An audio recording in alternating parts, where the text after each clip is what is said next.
तो दोस्तों, एक और नया दिन और मैं बलजीत परमार हाजिर हूँ एक नई कहानी, एक नया किस्सा लेकर। आज आपसे बात करेंगे बहुत उस खास मुद्दे की कि क्यों मीडिया को और सोशल मीडिया को और बॉलीवुड को दाऊद इब्राहिम क्यों अच्छा लगता है। मेरे एक मित्र हैं, उनका नाम है अनिल सिंह। 1982-83 से उनको मैं जानता हूँ, जब हम एक ही अखबार फ्री प्रेस जर्नल में काम किया करते थे। बहुत सालों से वो भी मुंबई का अंडरवर्ल्ड और क्राइम एक्टिविटीज़ को फॉलो करते आ रहे हैं और काफ़ी मेहनत और अपने बलबूते पे बड़े अखबार टाइम्स ऑफ इंडिया में चले गए और बहुत साल वहाँ पे काम करने के बाद रिटायर होने के बाद भी वो डिफरेंट अखबारों में लिखते रहते हैं। कभी उसी फ्री प्रेस जर्नल में जिसमें एक साथ हम लोग अर्ली 80s में काम किया करते थे। और आज एक दिन पहले, कल शायद, उनका एक बहुत दिलचस्प आर्टिकल छपा है गोवा के अखबार ओ हेराल्डो में। एक समय पे इसी अखबार में, मेरे डेली अखबार में छपे हुए आर्टिकल रिप्रोड्यूस हुआ करते थे। उनके जो पॉल फैमिली है उस अखबार की मालिक, उनको बहुत अच्छी तरह एक ज़माने में मैं जाना करता था, लेकिन अभी कई सालों से कोई तालमेल नहीं है। लेकिन उनके जो बहुत साल तक 25-30 साल तक एडिटर रहे मिस्टर राजन नारायण, उनके साथ आज भी मेरा वास्ता है। 2-3 दिन पहले मिस्टर राजन नारायण से मेरी बात भी हुई, फ़ोन आया था उनका। वो अभी आज अपना एक अखबार भी चलाते हैं, लेकिन ओ हेराल्डो के साथ उनका उम्र भर का रिश्ता रहा है। उसी अखबार में अनिल सिंह का एक आर्टिकल छपा है जिसका हेडलाइन है मॉबस्टर और म्यूज़ के दाऊद इब्राहिम एक मॉबस्टर है, माफिया किंग है, अंडरवर्ल्ड डॉन है, या एक म्यूज़ या जिसको लोग इस्तेमाल करते हैं, जिसको फॉलो करते हैं, जिसको चाहते हैं, जिसको नफरत करते हैं, कुछ भी कहिए। एक वर्तारा है, एक आप उसका नाम लिए बिना रह नहीं सकते। दूसरा लाइन उसकी, बॉलीवुड्स इन्फैचुएशन विद दाऊद इब्राहिम। बॉलीवुड को दाऊद इब्राहिम से इतना लगाव क्यों है, क्यों उसको इतना चाहते हैं, क्यों इतनी फिल्में, इतने प्रोग्राम, सीरीज़, वेब सीरीज़, ये सीरीज वो सीरीज दाऊद को लेके बनती हैं। खाली अकेला दाऊद नहीं, उसका भाई, दूसरे सब।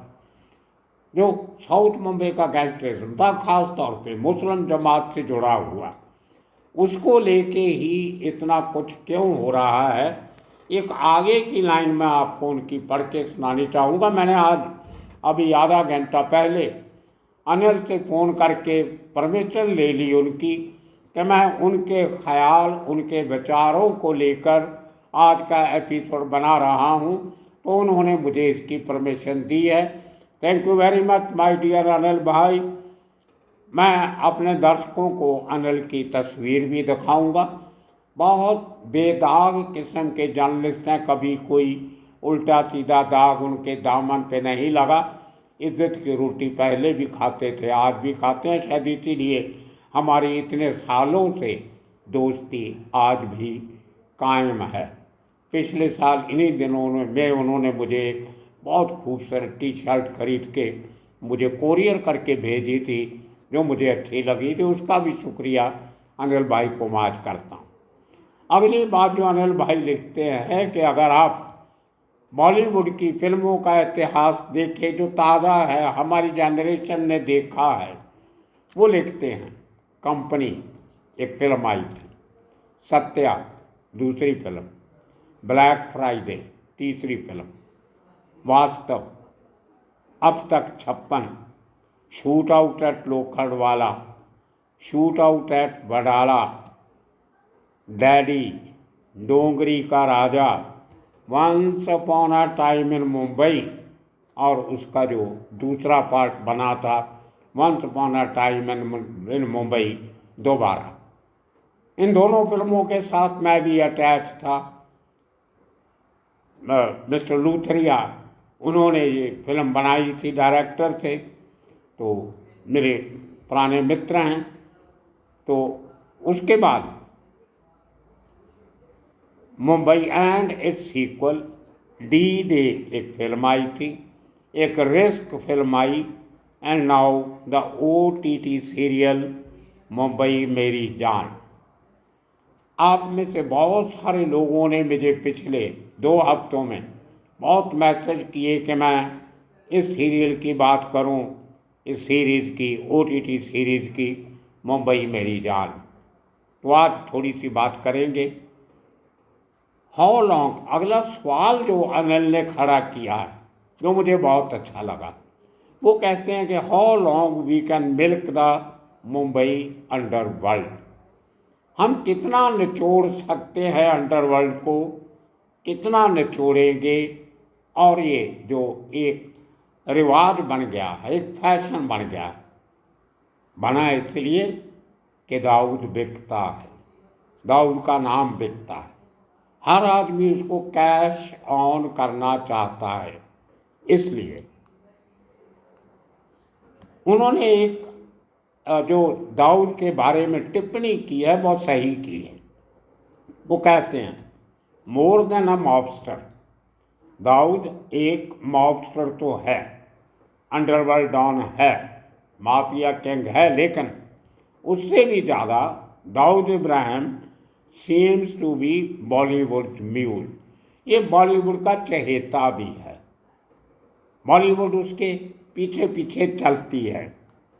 There is a 2017 film on a sister too, उनकी बहन पे भी बॉलीवुड वाले ने फिल्म बनाती, हसीना पार करके ऊपर।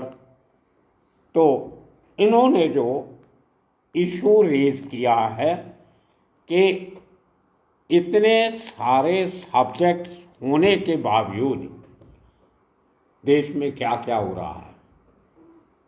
नरेंद्र मोदी है, हमारी एक राष्ट्रपति जो बनी हैं दलित समाज से, ट्राइबल समाज से आती हैं, पढ़ी लिखी हैं, बहुत काम भी किया है ट्राइबल मूवमेंट में, राष्ट्रपति बनती हैं, उनके ऊपर कोई फिल्म नहीं बनाएगा।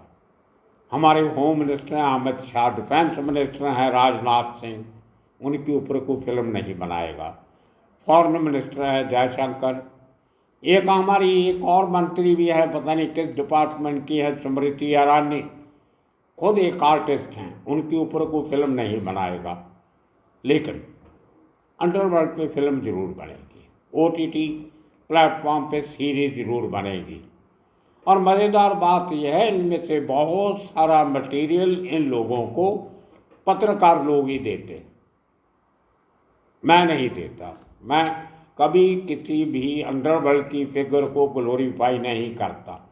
मैं अंडरवर्ल्ड के लोगों के नाम का पैसा नहीं कमाना चाहता हूँ, मुझे ऐसे पैसे से नफरत है। आप बहुत लोग मुझे पूछते हो कि अगर वो फलां रिपोर्टर ये सीरीज़ बना सकता है, फलां रिपोर्टर वो बना सकता है, तो आप क्यों नहीं।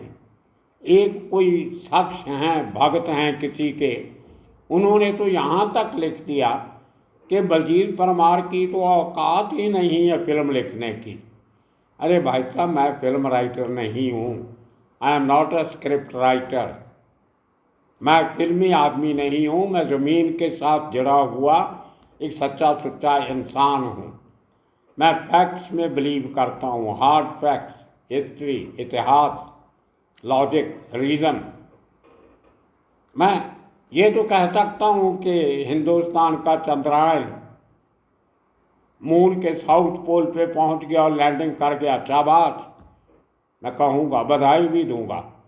लेकिन मैं ये नहीं कह सकता कि मैं चांद पे जाके मेरी महबूब तुम्हारे लिए मैं चांद से तारे तोड़ लाऊंगा, तुम्हारा चेहरा चांद जैसा है, तुम्हारा मुखड़ा चांद जैसा है, तुम 14वीं का चांद हो, तुम ईद का चांद, तो ये बातें मैं नहीं कर सकता क्योंकि मैं फिल्मी आदमी नहीं हूँ। बहुत सी ऑफर आती हैं मेरे पास। मुंबई से लोग आके यहाँ आके 50 मीटिंग करके जाते हैं, लेकिन मुझे उनका वो तौर तरीका सब्जेक्ट पसंद नहीं आता, मैं रिफ्यूज़ कर देता हूँ। 2 तरीक़ों से, एक तो सीधा आप किसी को निकाल दो करो तो आपके रिश्ते बिगड़ जाते हैं आगे से, जो फिल्मों तक सीमित नहीं होते। तो मैं बहुत सारा पैसा कोट कर देता हूँ, मैं बोल देता हूँ मुझे 1 करोड़ चाहिए, मैं तो आपकी मदद करूँ, वो बेचारे अपने आप चले जाते हैं। इसका मतलब ये नहीं है कि मुझे 1 करोड़ चाहिए।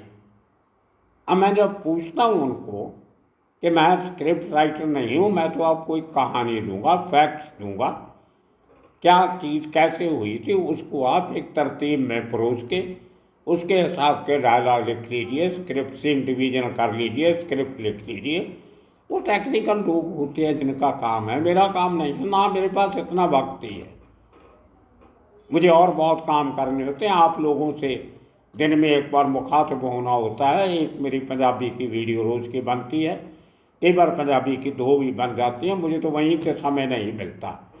मैं कहाँ इन फिल्मी चक्करों में पढ़ूँगा, आज तक नहीं पढ़ा, अब क्या। हाँ, तो मैंने आपको बात कही, once upon a time in Mumbai they approached मी।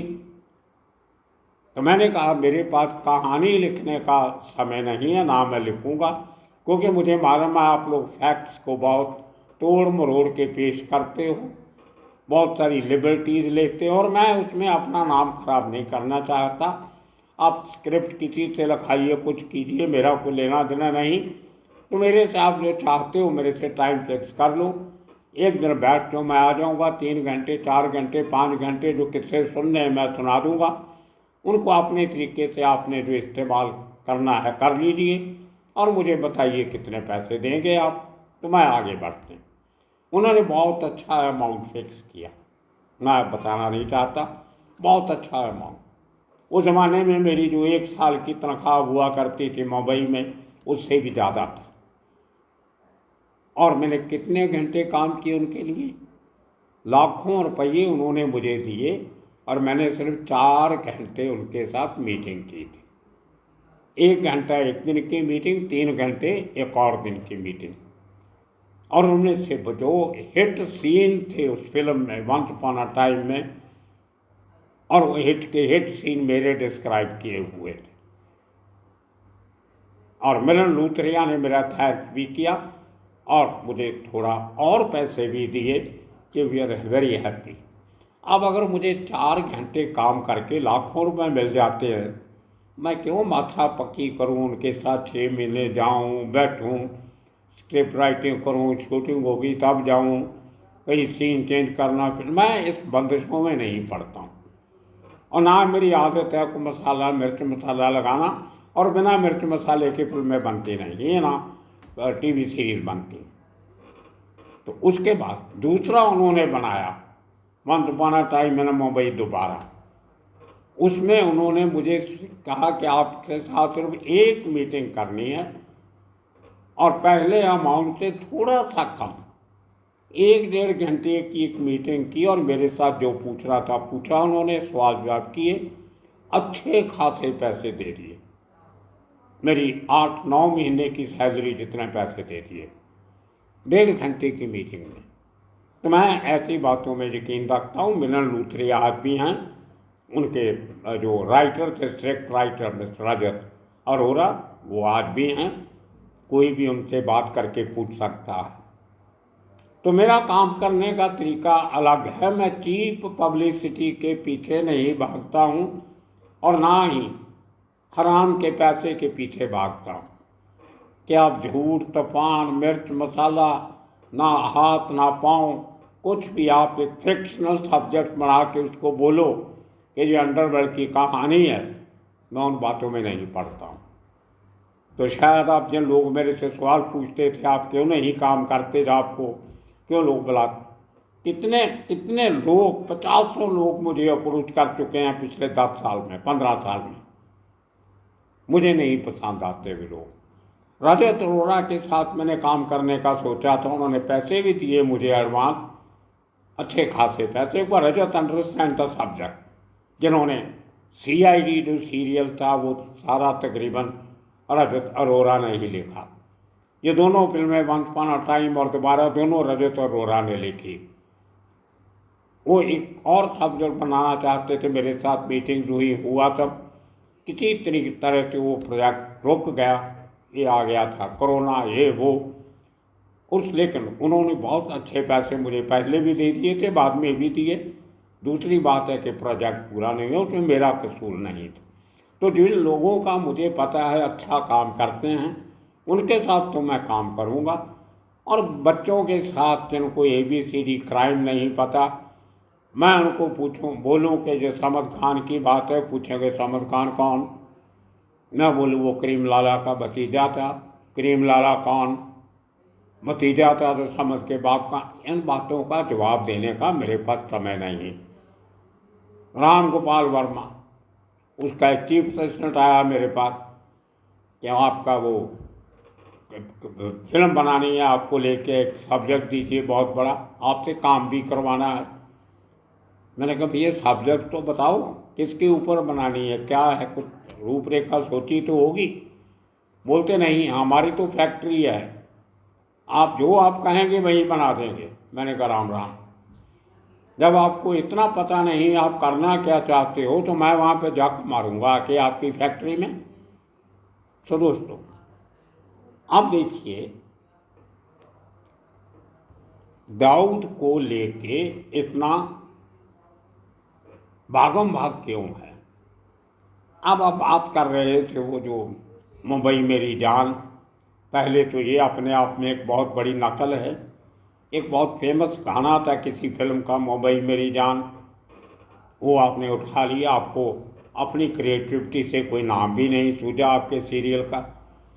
क्या अंडरवर्ल्ड, इसका खून खराबा, मारा मारी, बकरे चोरी, बकरीद के बकरे चोरी, इनकी कुर्बानी देनी है, खून खराबा दिखा रहे हो, पुलिस वालों के रिश्वत, ये वो, जुआ अड्डा, स्मगलिंग सब दिखा रहे हो, और उसका नाम रखा है मुंबई मेरी जान। क्या यही मुंबई की जान, यही खून खराबा है? बेमतलब का जो दिखाया हुआ है। मुझे को आदमी 10 करोड़ भी देगा, मैं ऐसा घटिया काम नहीं करूँगा। क्या दिखाना चाहते हो पब्लिक को आप? और मुस्लिम कम्युनिटी के नेताओं से मुझे बहुत गिला है, मैं बहुत जानता हूँ अच्छी तरह सबको। कैसे अलाउ किया उन्होंने इतना कूड़ प्रचार जो इसमें किया गया है? क्या मुसलमान ऐसे होते हैं? ये मुसलमानों का किरदार है जो दिखाया गया है। मतलब कमाल, जो आप सोच नहीं सकते। मुझे लगता है मेरे से ज़्यादा आप लोग जानते होंगे जिन्होंने मुंबई देखी है उस ज़माने में। फ़र्क इतना है, आप सामने आके बोलते नहीं, मैं बोल देता हूँ। शायद मेरे से 50 अच्छे क्राइम के प्रेजेंटर मुंबई में मौजूद होंगे। क्या आपने कभी सोचा है कि हाजी मस्तान का जो करैक्टर दिखाया गया है उसको अंडरवर्ल्ड डॉन दिखाया गया है? उसमें जो मैंने 4-5 उसके एपिसोड देखे हैं, हाजी मस्तान को अंडरवर्ल्ड का किंग बताया हुआ है, और उसके सामने करीम लाला और वरदराजन मुरलियार चमचों की तरह खड़े हैं। हाजी मस्तान क्या था? Never a don. कभी थप्पड़ नहीं मारा उसने किसी को, किसी पे गोली नहीं चलाई, किसी का मर्डर नहीं किया, कभी डॉन नहीं था वो ब्लू ब्लडेड स्मगलर था, स्मगलिंग करता था, और हर दूसरे तीसरे महीने उसकी पिटाई होती थी। रोता हुआ आधी रात को करीम लाला के घर पे जाता था कि साहब मुझे उन लोगों ने मारा, जरा बदला ले लीजिए, कल को फिर मारेंगे। 25 ऐसी घटनाएं हैं मुंबई की जो मुझे मालूम है जहाँ हाजी मस्तान ने मार खाई है और करीम लाला के लोगों ने उसको बचाया है। और आप दिखा रहे हो हाजी मस्तान बॉस। हाजी मस्तान खुद इतना बड़ा एरिया लेके बैठा, वहाँ स्मगलिंग का माल पड़ा। अरे भाई, स्मगलिंग का माल कभी भी हाजी मस्तान के घर नहीं पहुँचता था। हाजी मस्तान का कोई गोडाउन नहीं था, उसके तो आदमी थे, सब काम करते थे। जहाँ भी कहीं समुद्र के किनारे माल उतरा सीधा पहुँच जाता था जहाँ जाना है।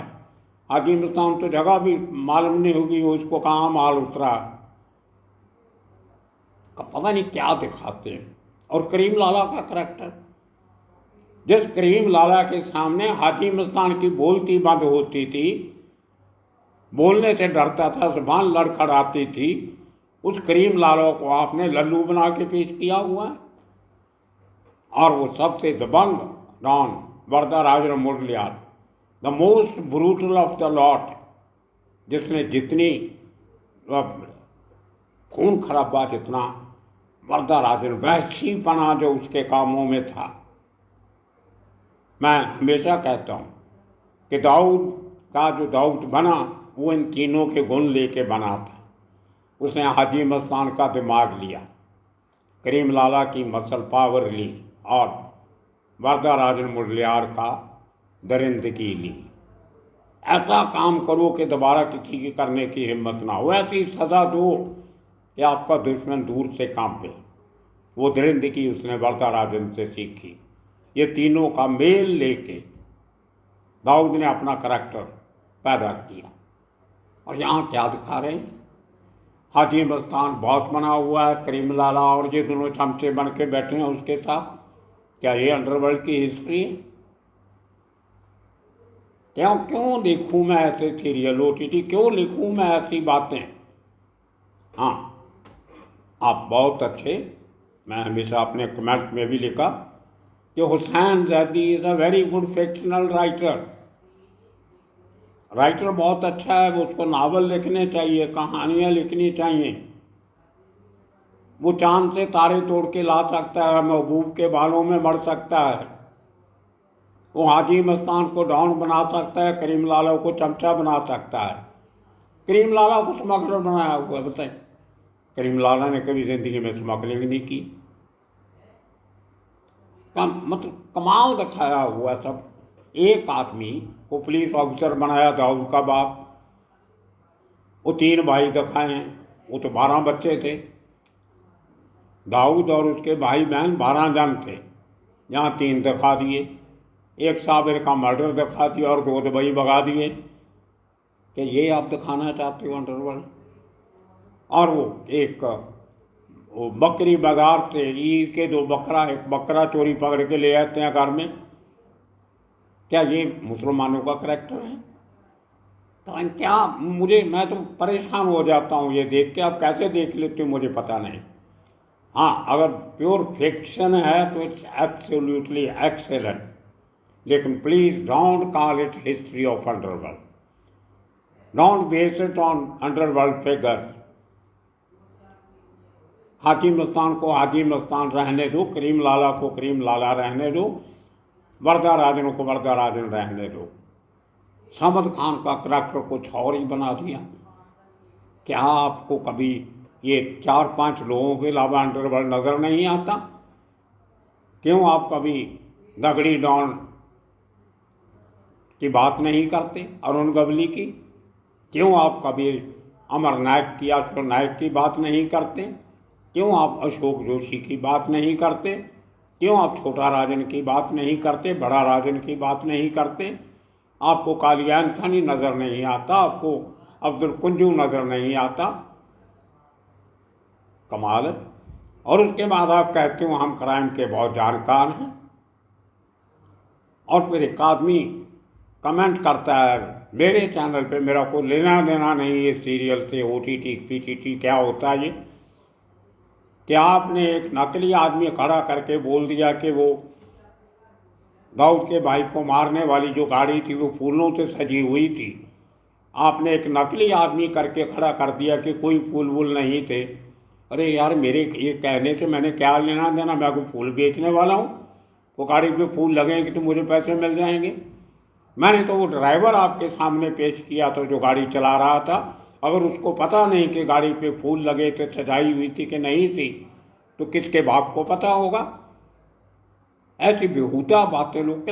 वो जो हुसैन जैदी ने अपनी किताब में लिखा है कि गाड़ी में फूल लगे हुए थे, तो अरे भाई वो कहीं लिख देगा कि उस गाड़ी के ऊपर हेलीकॉप्टर के पंखे भी लगे हुए थे तो उड़ भी जाती, तो आप मान लोगे क्या? ये बकवास की बातें हैं सब। जो हुसैन जैदी है उसको मानिए, he is a very good fiction writer, सीखिए उससे लिखना। कहानियाँ कैसे लिखी जाती हैं, फिक्शन कैसे लिखी जाती है, नावल कैसे लिखे जाते हैं। Don't compare that with underworld history. जिस आदमी का जन्म अंडरवर्ल्ड खत्म होने के बाद हुआ, वो किस डॉन को मिला होगा? मैं सीधा पूछता हूँ, क्या हुसैन ज़ैदी ने कभी दाऊद इब्राहिम को देखा? क्या कभी करीम लाला से मुलाकात की? कभी हाजी मस्तान को मिला? छोटा राजन से मुलाकात हुई? अरुण गवली से मिला? अमर नायक से मिला? किसके साथ बैठ के बात की है? किसकी शक्ल देखी है? किसके काम देखे हैं? किसका घर देखा है? अंडरवर्ल्ड सुनी सुनाई बातों पे आधारित नहीं होता मेरे भाई। ये बहुत सीरियस सब्जेक्ट है। और आप सिर्फ दाऊद को इसलिए इस्तेमाल करते हो कि दाऊद का नाम लेके वो चीज़ बिकती है। आप इस भ्रम में मत रहो कि आप बिकते हो। दाऊद बिक रहा है, आप दाऊद को बेच रहे हो, दाऊद के नाम की कमाई खा रहे हो। पूरी फिल्म इंडस्ट्री जिंदा है दाऊद के नाम पे। किसी ने उसकी प्रोटेक्शन ली, किसी ने उसके थ्रू हवाला का धंधा किया, किसी ने उसके थ्रू विदेशों में अपने वो प्रोग्राम चलाए, किसी ने वीडियो पायरेसी की, उसमें पैसे कमाए, किसी ने अपना पैसा वसूलने के लिए दाऊद की मदद मांगी, और किसी ने उसके करैक्टर पे बेस्ड फिल्म बना दी, सीरियल बना दे। क्या ये अंडरवर्ल्ड होता है? इसलिए मेरे दोस्त अनल ने इन्फैक्चुएशन कहा है। आप दाऊद से मंत्र मुग्ध हो, उसके भक्त बन चुके हो, इसलिए आप उसको बेच। अब 4 दिन पहले मेरे व्हाट्सएप पे किसी ने एक वीडियो भेजी छोटी सी। एक यंग लड़का, उसके अभी दूध के दांत भी नहीं गिरे होंगे, वो बता रहा है कि दाऊद को गैंग्रीन हो गया और उसके पाँव की दो उंगलियां काटनी पड़ गई, और अब वो डंडा लेके चलता है, सोटी हाथ में लेके। ये बात आज से 10 दिन पहले टीवी में प्रोग्राम चला था, मुझे उसमें बुलाया गया था। मुझे बोलते हैं कि भाई साहब आप जानते हो दाऊद को, ये है वो है, आप बताइए कि दाऊद को गैंग्रीन हुआ कि नहीं हुआ है। और मुझे मालूम नहीं था गैंग्रीन क्या होता है। मैं ना बीमारियों को जानता हूँ ना दवाइयों को जानता हूँ। मेरी मेडिकल साइंस की नॉलेज ज़ीरो है, नील। ना मैं कभी हॉस्पिटल का भी दाखिल हुआ, ना कभी दवाई खरीदी है मैंने। तो मुझे पूछ लिया चलते लाइव शो में कि गैंग्रीन उसको हो गया, और मुझे पता नहीं गैंग्रीन क्या होता है। तो मैंने गोलमोल जवाब दे दिया कि मैं देखिए भाई साहब, दाऊद एक गैंगस्टर है, और अब गैंगस्टर को गैंग्रीन नहीं होगा तो और क्या होगा। उन्होंने मेरा वो माइक म्यूट कर दिया। मैं कुछ और बोलता रह गया, लेकिन ऑडियंस को सुनाई नहीं दिया। उन्होंने ब्रेक ले लिया। ब्रेक में मुझे उनका एंकर बात करता है, भाई साहब वो गैंग्रीन एक बीमारी होती है। न क्या होती है वो? बोलता पता नहीं, कुछ दिन लोगों को शुगर वूगर कुछ होती है, उनको चोट लग जाए तो हाथ पांव काटने पड़ जाते हैं। मैंने कहा भैया अगर गैंग्रीन सर में हो जाएगी तो गर्दन काट दोगे क्या? बस इस किस्म की कहानियाँ। और कोई आपका प्रोग्राम नहीं चल रहा, डल मौसम चल रहा है, कोई नफरत फैलाने का मुद्दा सामने नहीं आ रहा, कोई टुकड़े टुकड़े गैंग सामने नहीं आ रहा, तो क्या करोगे? दाऊद की कहानी निकालो। दाऊद को गैंग्रीन हो गया, दाऊद को ब्लड प्रेशर बढ़ गया, दाऊद को ये हो गया वो हो गया। अब जो 10 साल पुरानी गैंग्रीन उसको हुई, आज 10 साल के बाद उसकी उंगलियां काटी गई हैं। वो बच्चा बता रहा था इसका। जब आपके पास कोई मुद्दा नहीं होता तो दाऊद का मुद्दा ले लो, क्योंकि दाऊद बिकता है। ये प्योर मार्केटिंग है दोस्तों, पैसा कमाने का साधन है, और लोग कमा। मुझे कोई इतराज़ नहीं है, वेरी हैप्पी कि चलो कोई तो पैसे कमा रहा है।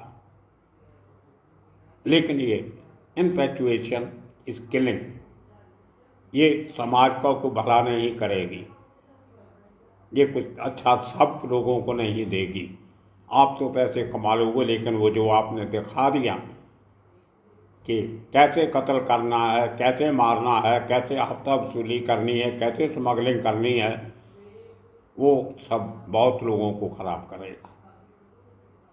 खैर, थैंक यू अनिल भाई, आपने आज का मुद्दा उठाने के लिए आपने मुझे जो उत्साहित किया, आपका थैंक यू वेरी मच। कुछ में और भी बहुत सी बातें उन्होंने की हैं अनिल सिंह ने, वो आने वाले दिनों में आपसे मैं फिर कभी शेयर करूंगा। लेकिन आपको बहुत से लोगों के जवाब जो आप सवाल कर रहे थे इतने दिनों से वो मिल गए। मैं एक बार फिर आपको बता देता हूँ कि जितनी फिल्में अंडरवर्ल्ड में बॉलीवुड में अंडरवर्ल्ड की बनी हैं उनमें से सबको मिला के भी 10% हकीकत नहीं है और ये हो भी नहीं सकती। अगर आप पूरी हकीकत दिखाओगे फिल्म नहीं चलेगी, बिजनेस प्रपोजल फ्लॉप हो जाएगा, फिल्म वालों का दिवाला निकल जाएगा। फिल्में जो होती हैं वो एंटरटेनमेंट के लिए बनती हैं, दिल बहलावे के लिए बनते हैं, 3 घंटे इसी रूम में जाके वक्त पास करने के लिए बनती हैं, महबूब के साथ 3 घंटे बताने का समा बताने के लिए बनती हैं। तो ये इसलिए फिल्मों को सीरियसली मत लिया करो, ये कोई हकीकत नहीं होती। अंडरवर्ल्ड एक स्पेशलाइज सब्जेक्ट है, टॉपिक है, एक फील्ड है। I am a student of that underworld field. तो ये जो फिल्मों का सीरियल्स का बर्तारा जो है ये मेक बिलीव है। फिल्मों में मेक बिलीव वर्ल्ड होता है। वो जिस घोड़े को झांसी की रानी एक फिल्म आई थी कंगना रनौत की थी, वो जिस घोड़े पे बैठ के लड़ती आपने ताड़ियाँ लगाई थी, वो घोड़ा आज भी स्टूडियो में खड़ा है, वो लकड़ी का बना हुआ है। वो खाली उसके ऊपर बैठ के उसकी लगाम खींचो तो हिलता है। तो आपको लगता है कि कंगना रनौत पता नहीं कितनी बड़ी हॉर्स रेसर हो गई, इतनी मारा मारी में इतना बढ़िया घोड़सवारी की। वो खड़े घोड़े के ऊपर शूटिंग हुई है दोस्तों।